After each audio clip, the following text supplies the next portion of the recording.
good evening. You are watching The Chase right here on ZTN Prime. Thank you so much for making the time and for joining us this evening. My name is Faith Nyaud and I'll be your host.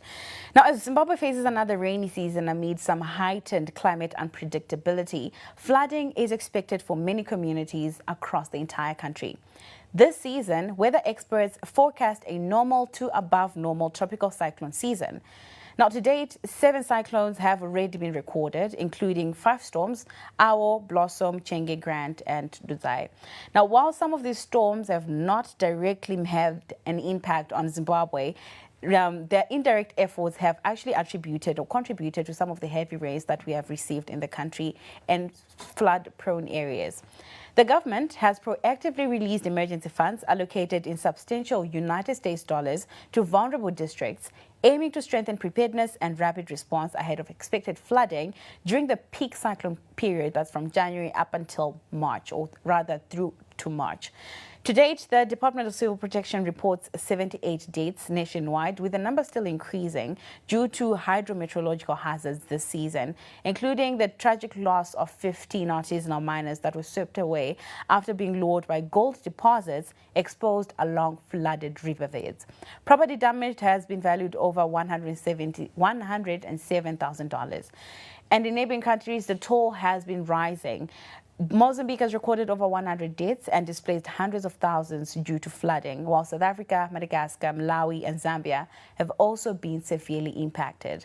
Now, our discussion tonight: is Zimbabwe doing enough to combat floods risk this season? And on the program tonight, I am joined by Jacob Mafume, the mayor of the city of Harare, Veronica Bare, Deputy Director of Response and Coordination, Department of Civil Protection, as well as James Ngoma, Head of Public Weather Services, Meteorological Services Department. Gentlemen and lady, welcome to The Chase. And compliments of the season, even though we are halfway through now. Yeah, compliments of the season. You look okay and happy? I am, and I'm quite happy that we get to sit down and raise awareness over and over again of a potential flooding that is likely to occur or record this season. Now, Veronica, before we kick-started, if we can just bring it to you, before the onset of the rainy season, what concrete preparedness or measures does the Civil Protection Unit put in place to anticipate flooding, especially in the flood-prone areas? Okay, thank you very much. The Department of Civil Protection is responsible for coordinating disaster management in Zimbabwe, and our role is to ensure that before the rainfall season, we were able to send out information on the weather forecast as received from our early warning unit, which is the Meteorological Services Department. So in October last year, we held a multi-hazard contingency planning meeting, which is a whole of government and whole of society approach that we use to come up with requirements for preparedness and response for the upcoming rainfall season. So for the contingency planning, we came up with a budget of around 92 million US dollars, which government is working hard to mobilize.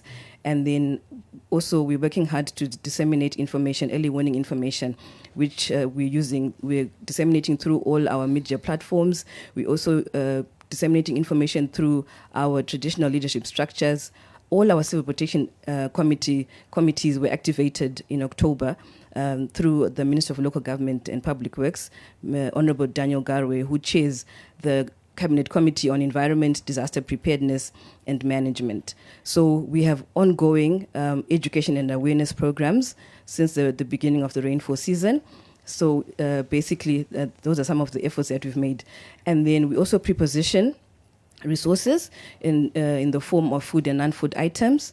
We've identified evacuation centers in all our 1,958 wards across the country. So in cases where we need to evacuate people, we're ready for preemptive evacuation, and we ensure that all our communities are on high alert, all our structures are on high alert. We have the sub-aqua. We've capacitated all our emergency response teams, which includes our sub-aqua and the Air Force, who help us in airlifting in cases of marooning. So yes, those are some of the measures that we've taken as government. Now, James, Zimbabwe has experienced increasingly intense and unpredictable rainfall patterns in some recent years. Can you just take us through how the Met Department then currently forecasts this heavy rainfalls and flooding, and how confident you are in the accuracy as well as the timelines of these forecasts? Thank you very, very much, Faith, for that question. Looking at the process of forecasting itself, we have got different types of techniques that we use for different type of phenomena. At the beginning of the season, we carry out what is called the seasonal forecast. So for the seasonal forecast, we carried out in a collaborative effort as the entire SADC, where we come up with what is called the Southern Africa Regional Climate Outlook Forum. Others call it the SACOF for short. Then from the SACOF, when the different climate regions have come up with their consensus forecast, we then downscale it to the NACOF, which is the National Climate Outlook Forum, which gives you what is going to happen in the season for Zimbabwe specifically. But looking at the entire process, what we try to analyze is mainly what we call the Earth battery. So our Earth battery, strange to say, is the ocean. That's the largest coverage of water that you have across board. So looking at the oceans, we then analyze how the oceans are behaving. And I think most of you have commonly called it the El Nino, La Nina, and all those different names. So when we are analyzing what you end up terming the El Nino, it's actually analyzing the differences in the sea surface temperatures across the different oceans. So you speak of the Pacific Ocean, the Indian Ocean, the Southwest Indian Ocean, where most of our cyclones emanate from, and also within the interior, the IOD, the Indian Ocean Dipole, and smaller components of that. So as you analyze those, you come up with what the hydrological cycle will be in the next 3 months. So it's like an informative method that is used to analyze where the likelihood of precipitation will be. So these are not hard cast in stone to say when we have an El Nino, it's going to be a dry spell. So you have to monitor different types of SSTs for the different oceans and then compare them, which one is stronger, which one is weaker. Coming up with that, then you come up with a derivative of what the likelihood of the systems that will be prevalent. For Zimbabwe, we have got about 3 different systems that give us rainfall. We have got the intertropical convergence zone, which is our main system, which emanates from the equator coming southwards, and it reaches Zimbabwe around December into January. But you'll notice that our rainfall season begins as early as October. When it's still October, we are mainly dependent on what we call the MJO, which is Marian-Julian oscillation. But to simplify it, it's just a passage of systems that come in from the west entering into the eastern parts. So we get cloud bands that come in from Botswana into the interior of the country, giving us most of the thunderstorms and hailstorms that you experience in October. So basically, so to speak, some of these 3 or some of these methods you have underlined or highlighted make sure that you are giving an accurate outlook or forecast of what the season is likely to look like. So that's for the seasonal forecast. That's for the seasonal forecast. And then we have got the sub-seasonal forecast. And another one. Yes. Okay. So now, Mayor, given everything that has been laid out, Civil Protection has already told us what they do with their anticipating flooding. James has already outlined what they are doing also to make sure that they're giving the correct forecast before it happens. Let's bring it now to the city of Harare, the city that is always under fire when it comes to not being prepared or adequately prepared for the rain season, when we experience a lot of flash flooding because of blocked drainage systems or unreliable drainage systems, so to speak. In preparedness or in preparation for this particular rain season, what did the city of Harare do to make sure that we did not experience intense flash flooding, even though some areas did experience it eventually? Yes, we prepare. We have created what we call a disaster committee, health and disaster committee, which deals with issues around disasters, which may range from fires, diseases, and water, flooding as the case in point. Then we do major works, like drain clearance. We have got bad habit by our citizens of dumping things in the drains, blocking the drainage, particularly the members of our informal sector, popularly known as vendors. They put the rubbish there. It clogs the system, it blocks our drainages, and becomes problematic when it starts to rain. So we employed around 200 people to do the drain clearance right across the whole town in order to make sure that when the water rains in the CBD and its environs, it flows down very quickly. So that's part of the things we have done, awareness and also alerting people. You know, I know at the start of this year, we alerted people that if you don't have anything to do in town, look at the weather report. If it says it's going to rain in the afternoon, it's going to rain. And when it's raining, it is prone to flood because there is no drainage system that is as big as the sky. So when the water is coming down, even its drainage, when it's draining away, can be a danger to humans and animals and so forth, because it will be flowing at great speed with great velocity. So you don't want to be caught up in a rainstorm, especially if you are doing things that are non-essential. So that's what we have. We have noted progressively that after the rains, or if the rains stops, the CBD drains fairly quickly.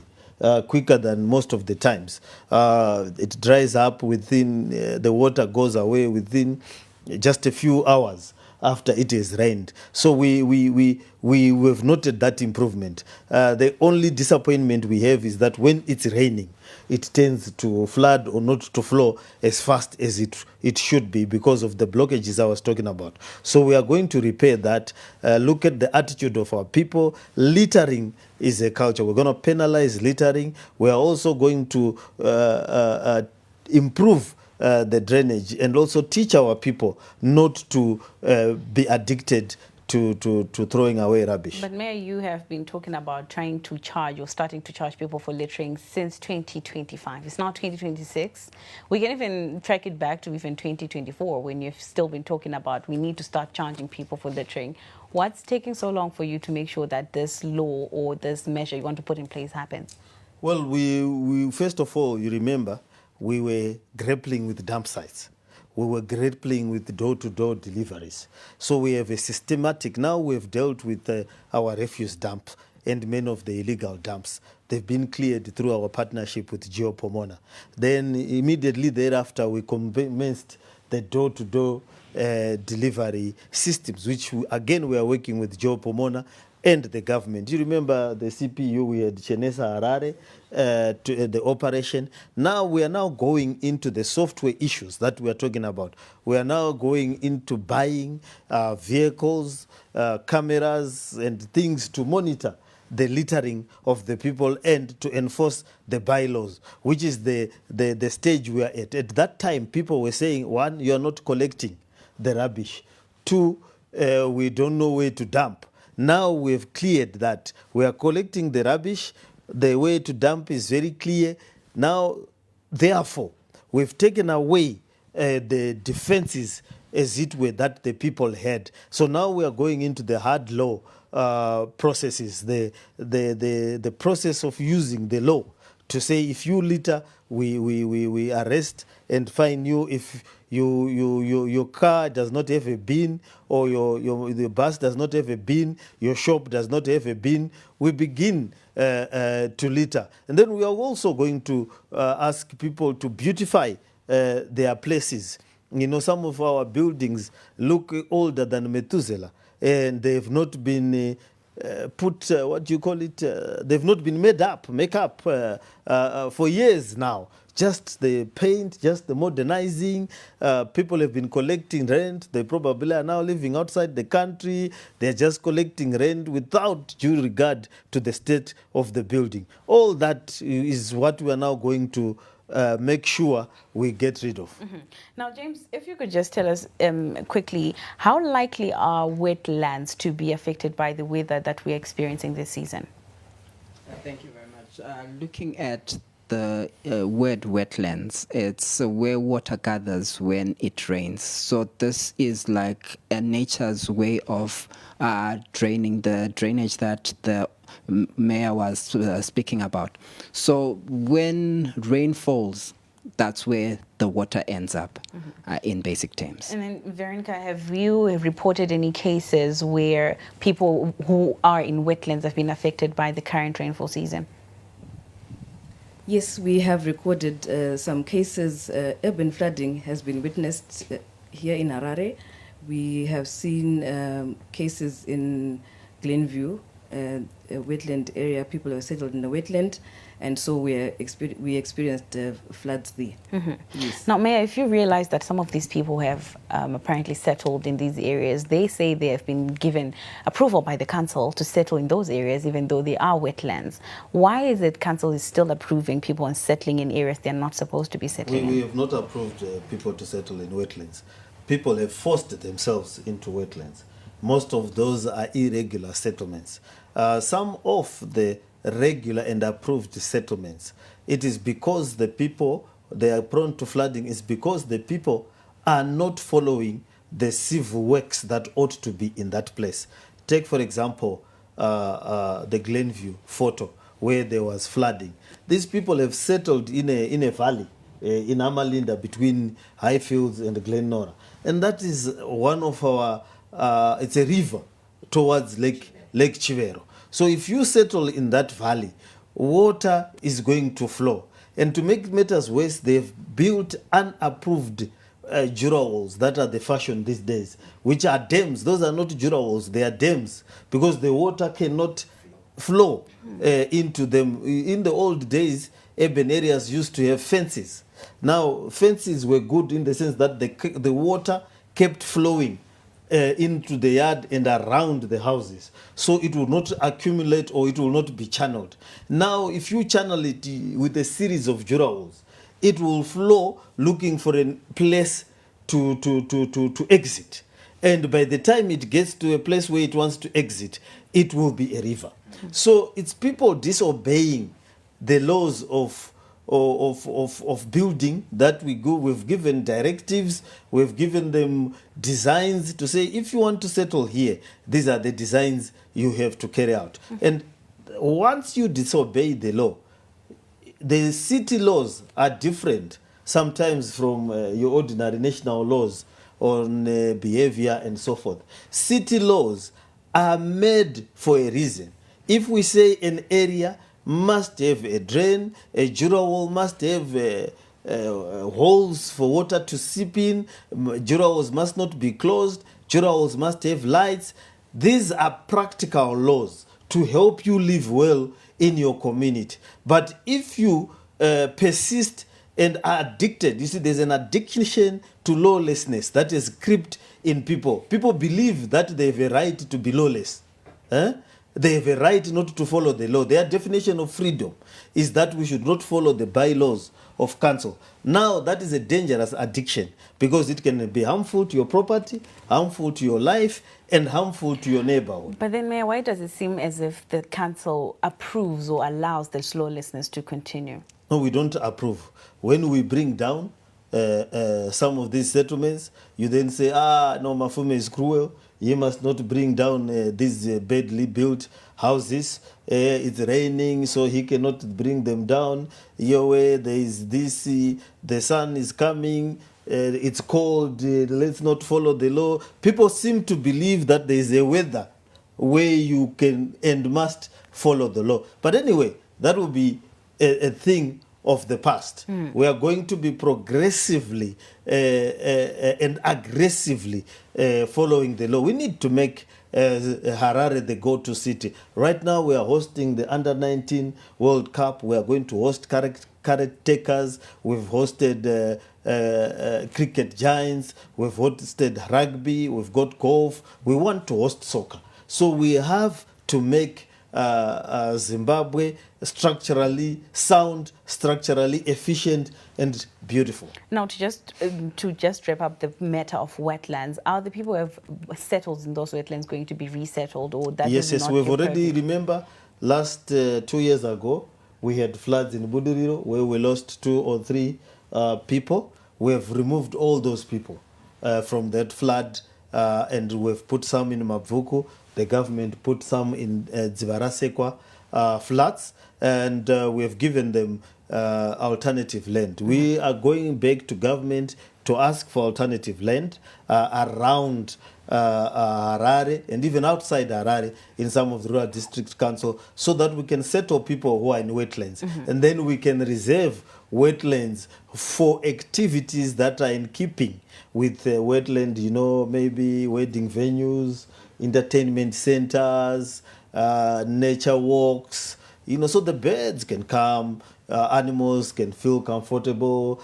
little lakes so that you can row on boats, you know, and generally have a good time in Harare. You know, we are trying to make sure, you know, when you were growing up, there was no KFC in some of the high density suburbs. There was no chicken inns. You know, if you wanted to eat ice cream, you had to get into a combi to go and buy a 2-piecer. Now we are decongesting the town. Under our mayorship and this council, food outlets are everywhere. You can eat KFC right from your house. You can take your loved one and convince them that you love them thoroughly by buying them a 2-piecer, yeah. But then people still complain of the service delivery. But we'll come back to that one. Okay. Now, James, let's just talk about awareness once again. You have highlighted the measures that the Met Department was in place, you know, in anticipating a flooding event.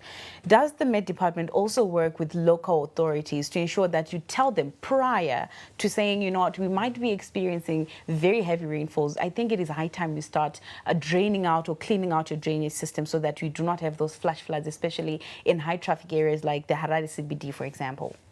Yes, thank you very much. I think at the beginning of every DCP meeting, whether it be at national, at provincial, at district, ward, Met Department has got the privilege to speak first.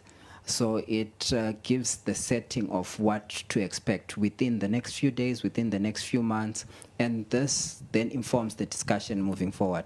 So even when we are starting the contingency plan at the beginning of the season, which Veronica was speaking about, MSD is also a part of that, giving the information of what we expect within the season and within the few days that are coming in. And when we have an intense situation like the issue of maybe flooding potential of cyclones coming in, we actually call for an emergency meeting. So those initiatives are fully there and are fully supported by the entire tier of government. Now, Veronica, flood rescue operations require some very specialized skills. And like we have mentioned when we did start the program, lives have been lost due to flooding experienced, you know, from October right until now. In recent events, including the rescue of marooned villagers in Chipinge, the ZRP, Sub-Aqua Unit and other security or special services were called in to help assist. Does the police currently have enough boats? Does the CPU make sure that there is enough response in those areas, especially flood-prone areas, to offer rescue as and when it is actually needed? Okay, thank you. As government, we've done our best. We are doing our best. We will not renege on our responsibility to ensure that our citizens are safe. We have capacitated the Sub-Aqua Unit, as I highlighted. We're in the process of procuring engines for our boats so that we have more, we are able to increase the number of boats that are actually functional. But so far, all our rescue operations have been successful.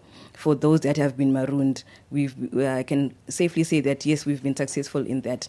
I just wanted to add on what James Goma highlighted about preparedness and ensuring that our local authorities ensure that our cities are prepared during the rainfall season. In October last year, the mayor was received, among other, all local authorities actually, they received a directive from the Minister of Local Government and Public Works to clear drainage systems in October. So most of them, yes, they complied, and I want to believe that in areas where there's less flooding, it's because they took heed to that directive. Just to confirm, Mayor, you did take heed that time? Yeah, we've got troops. I've put pictures on my Facebook of the people working. They are working there every day. Today they've been clearing the flood, the drainage system, making sure that it is not clogged where there's drainage. The challenge that we are having are areas where the civil works for drainage have not been done. That's where we need to then either we are going to ask the people in that community to pay special levies to do the civil works that were not done by the developer if they want to remain in those areas, and if it's possible for them to remain in those areas. Where it's possible, we'll then design the civil works for them, the drainage works for them, and then make sure that by force of law they do those drainage systems, and also other areas where the houses were not built according to the bylaws. They are not structurally sound. It's a settlement that has been invaded. They are built by non-qualified builders.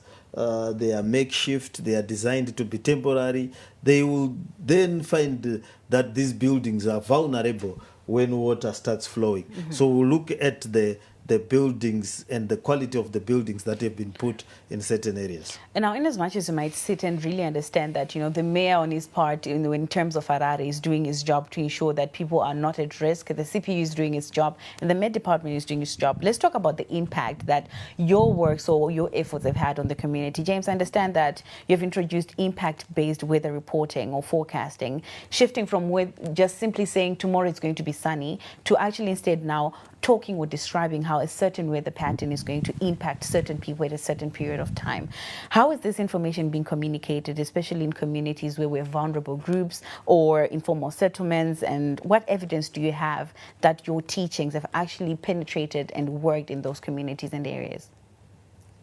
Thank you very much. I think we advance from stage to stage. Whilst impact-based forecast has gone this far, where we were working in hand in glove with the Department of Civil Protection, where they were coming up with the impacts and we were putting in the warnings, where we ended up with what we call color-coded warnings, where we begin with green when it's safe, yellow when it gets a bit extreme, and finally red when it is extreme and needs immediate action to save both life and property.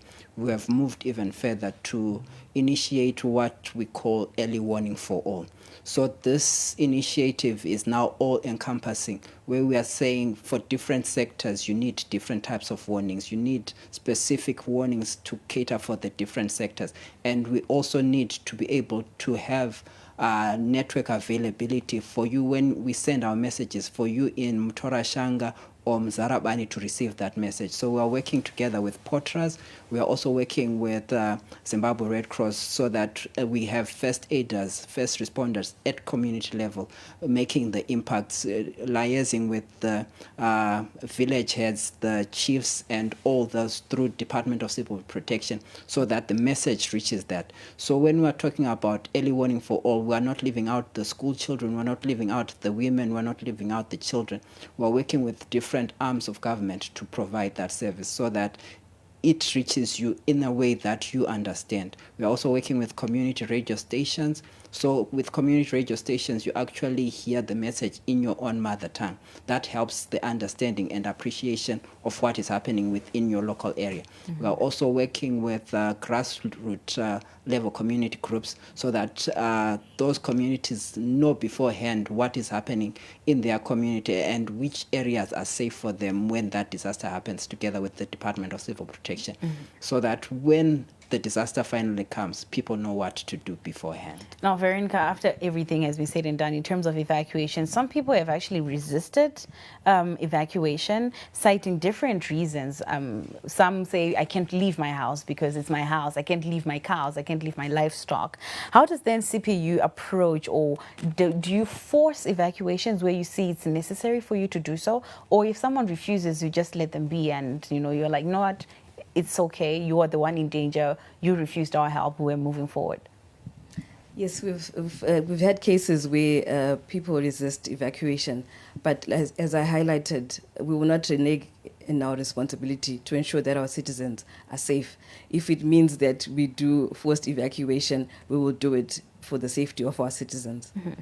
Mayor, how safe are our buildings? Because now as the water continues, the heavy rainfalls, I mean, you did mention that some of these need a facelift. Some of them just need to be facelifted. But a facelift is not enough to address the structural damages or structural infrastructure of it all. How safe are our buildings considering the extreme weather conditions that we now keep experiencing from season to season?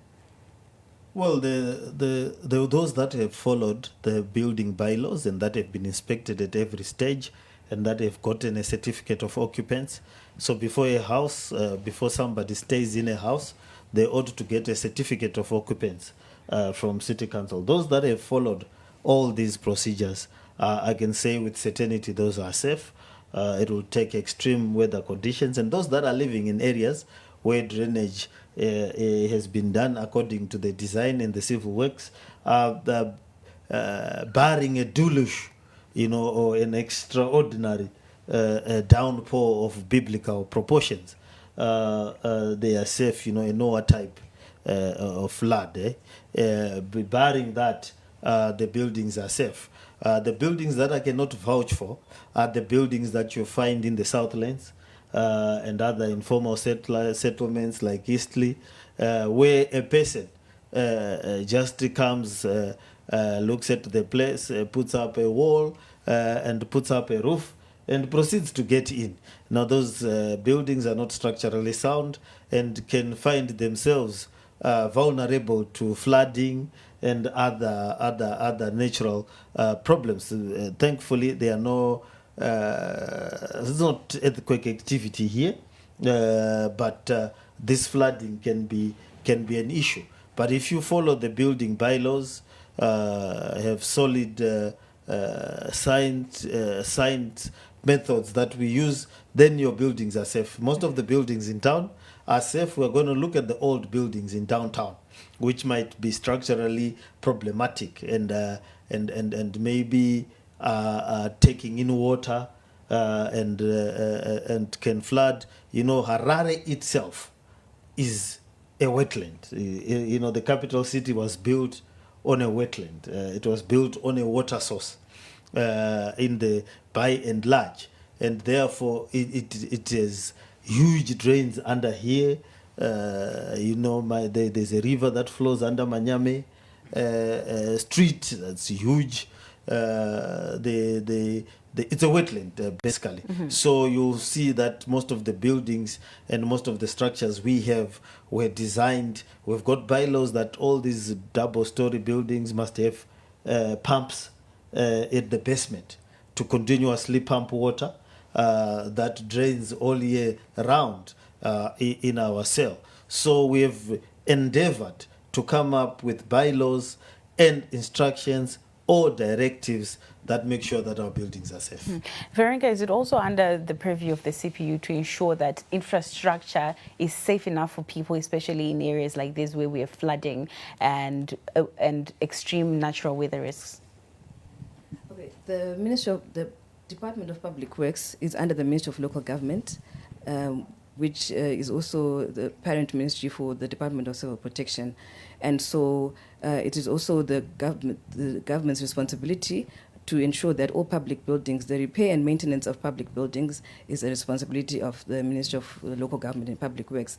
So yes, we also support our local authorities to ensure that in cases where we need to rehabilitate public buildings, yes, it is the responsibility of local government to also support and assist in that. Now, in terms of rehabilitation and redesigning, times are changing. The same Harare plans that were there in the 90s are not the same Harare plans we should be having now. Is there a plan for the city of Harare to update the building standards that are to be expected in our urban areas or in the city itself? Yes, we are continuously updating, continuously researching with new methodology. If you look at the shopping centers that are coming up now, they are built, they are fairly urban, they are fairly modern.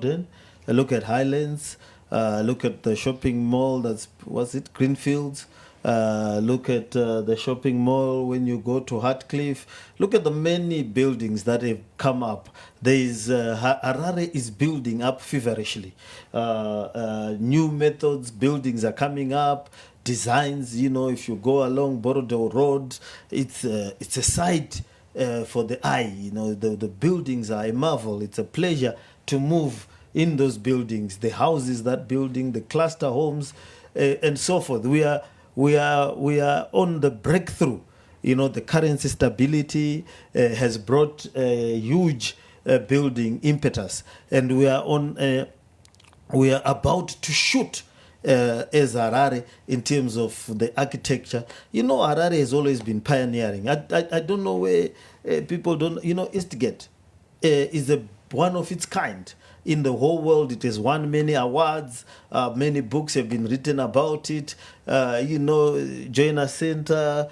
You know, most of the buildings in Harare have been iconic, well thought out, and we need to go back to that capacity to innovate, adapt, and be versatile with our building methodologies. So I believe that we are creating a modern city. What we need to work on is the roads, the energy source, the lighting, water, and the sewer systems. You know, that is the services. But the residents themselves, I do believe that they are really putting a lot of effort into making sure that not only are their homes modern and beautiful, even the buildings and the offices that are being constructed are, if I should say so myself, state of the art. Yes, James. Yes, I wanted to add to what the Honorable Mayor has mentioned in terms of Eastgate, the climate proofing of our infrastructure, where you see Eastgate being a marvel, as he mentioned, in terms of its air conditioning ability without any other additional inputs to it. So as we move forward with the issues where people are mentioning more of climate change as a negative, I think Eastgate is a symbol of us changing the climate for better, where we can improve the climate of an entire surrounding just because of how you put you build or how you yes, the structure building. Yes. Okay. So Veronica, let's talk about infrastructure. We're still talking about infrastructure. Many people have bemoaned the conditions of the roads, especially now in the rain season. How much of a risk do bad roads cause in terms of accidents or bad human behavior, so to speak, when it does rain and it does flood? Unfortunately, yes, the rainfall season has seen a lot of damages to roads and bridges infrastructure, and unfortunately, some communities have actually been cut off. We've also witnessed an increase in road traffic accidents, especially when people drive at night. Our roads are bad, and sometimes you miss a pothole. And yes, it's unfortunate that we continue to witness these accidents. Definitely, we need to do our best to ensure that our roads are rehabilitated, and if possible, to avoid traveling at night in this season, because you put people's lives at risk. Mm-hmm. And I want to emphasize that disaster management is a responsibility of every citizen, and it begins with information. Once people know that we are in the rainfall season and there's a risk of flooding, we need to take heed and take precautionary measures to ensure that we are safe within our communities. You know, the mayor earlier mentioned that he wants to start finding people for littering. That's in a way saying we want to police people's behavior, policing how people behave in order to create a society that we all would want and desire. Let's talk about that in the eye of most people are dying while mining along riverbeds, which is a very dangerous practice, especially if you're experiencing flooding and all of that. As CPU, how badly do you think you need to be taking the issues of addressing people, telling them what they need or not to need to be doing, or what they do not need to be doing in certain weather conditions to protect not only them, but their lives, the people around them, and their communities that they live in? As government, we've been proactive to ensure that before the rainfall season, we conduct community-based disaster risk management trainings in all our communities, in our districts and communities. We have community-based plans, disaster preparedness and response plans. Our communities have received information. We've educated our communities, but you still find people who don't take heed to these trainings and all the efforts. We even test these preparedness plans with simulation exercises. We had one in Mutare in December where we had a drowning simulation and a fire drill. This is just to ensure that our communities are prepared, but you will still find people who will not listen to that. So I think definitely we need to take punitive measures. I also touch on the marooning incidents that we are witnessing. People still continue to take risks. The one incident where we had people fishing and then they got marooned, we will now ensure that if it means our traditional leaders come up with penalties and fines for people who are wasting government resources, where we need to be flying helicopters to rescue people who could avoid such risks. I think it's high time we now take action so that people don't take risks. And even for those people who will be taking, media is awash with videos of people who will be recording and cheering on people who are crossing flooded rivers. I think they also need to be punished for that. Yes, I think it's the responsibility of everyone, and we all need to be our brother's keepers and ensure that people don't take risky behavior during this rainfall season. Now, as we are preparing to sum up and conclude this conversation, James, so let's talk about new technologies. What new technologies are you adopting as the Met Department, as we continuously say, the changing weather forecast, the changing weather patterns that we keep experiencing? What are the new technologies you're putting in place to ensure that you can track those weather conditions and make sure people are well advised way ahead of time? Thank you very much. As a department, we have moved in leaps and bounds since 2019. Through the government of Zimbabwe, we have managed to acquire 5 state-of-the-art radars, one of the best in the African region and even across the world. These are able to monitor not just the environment within Zimbabwe, but even systems that are approaching us from the Indian Ocean into parts of Zambia, Botswana, South Africa, as well as other surrounding neighbors. Given that, we've also added to that infrastructure what we call digital stations. So I know you still remember your old Stevenson screen, and now instead of you going to check what the mercury reading is, we have digitized those systems where you have digital readings for everything. Added to that, we've put in what we call automatic weather stations. These systems include your wind vane cap anemometers, your rain gauges, all in one, giving you real-time data as it happens. So you can see what is happening in Kanyemba, what is happening in all the different places all at once at the touch of a button. Added to that, we are now venturing into AI, where we are trying to put in site-specific weather forecasts using the data and information that we're getting, so that we give you precise information as it happens in the best way possible. Mema, for me, is Harare also going to be adopting some smart weather or technology in terms of detecting the weather, like GIS mapping, flood modeling, automated drainage detectors, and all of that? Well, I feel like I'm in a geography lesson. Well, look, we want to adopt all that. We want to work closely with the Met Department. We've been taking we are working very closely. Yes.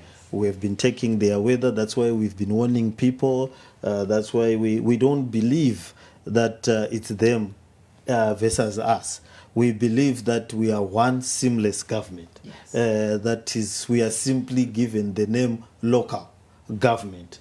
There is provincial government, there's central government. There's a seamless operation in terms of what we ought to do. What they are doing and how they are updating their systems is something that we believe is happening in Harare, and we should be able to create talking points so that we don't reinvent the wheel. We're not going to buy a radar. We're not going to do all those things. We're not going to reinvent the wheel. What we need to do is to have the interpretative skills and the ability to use the information that they are generating for the benefit of the residents. And the more digital it is, the better. And we can also then create a smart way of communicating with our residents, moving our residents, creating models, and also weatherproofing our buildings and our roads and our drainage systems. So if we work together under one seamless operation, and coordinated effort, we will be able to get to a Harare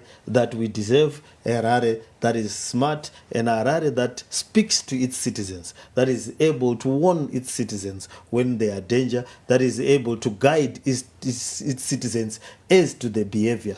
What time should they leave town? Should they remain in town? What are they doing? What to avoid? Not to come into town. It happens in other countries we visit, which is severe weather. You know, Zimbabwe, we are spoiled. We have good weather, almost 300 days of the year. Other countries don't have this blessing we have. So that's why Zimbabweans find it strange when they are warned about the weather or about their behavior. In other countries where it snows, you're actually told not to leave your house for 3 to 4 days, or not to do certain activities for a number of days because of inclement weather. So what we need to do is to be able to have a city that communicates with its citizens as to how to conduct themselves, leave home with raincoats and umbrellas, time to spend in town, what to do at their homes, how to be safe, and so forth and so forth. So we are adopting that interactive approach to managing our weather responses from time to time. Veronica? Okay, I just wanted to add that we're now at an advanced stage of developing a Zimbabwe disaster risk management information management system, where we've learned from best practice. We are setting up a system where we're able to monitor disasters in real time. So we are able to see what's happening across the country, and that will help us to promptly and timelessly respond to disasters. We also at an advanced stage of developing a mobile chatbot where we'll be able to receive real-time reports, incident reports from all our subnational structures. So we're happy to say that we're also embracing technology, and that's also a proactive measure that we're taking. We've moved from being reactive to being a more proactive nation in terms of disaster risk management. And now, James, in the next 7 days, are we still safe, or should we be anticipating more extreme weather conditions? Thank you very much. I just wanted to add on to what the mayor was speaking about, GIS mapping and all that. Projects are underway where we have mapped a few of the urban centers. The centers that we're looking at are centers such as Harare, Gweru, Chitungwiza, Mutare, as well as Bulawayo, where we're mapping those flood-prone zones so that we keep the citizens safe. So this process is underway. Looking at the forecast for the next few days, we still expect a few rain showers, but fortunately for next week, it's sunshine in the Sunshine City.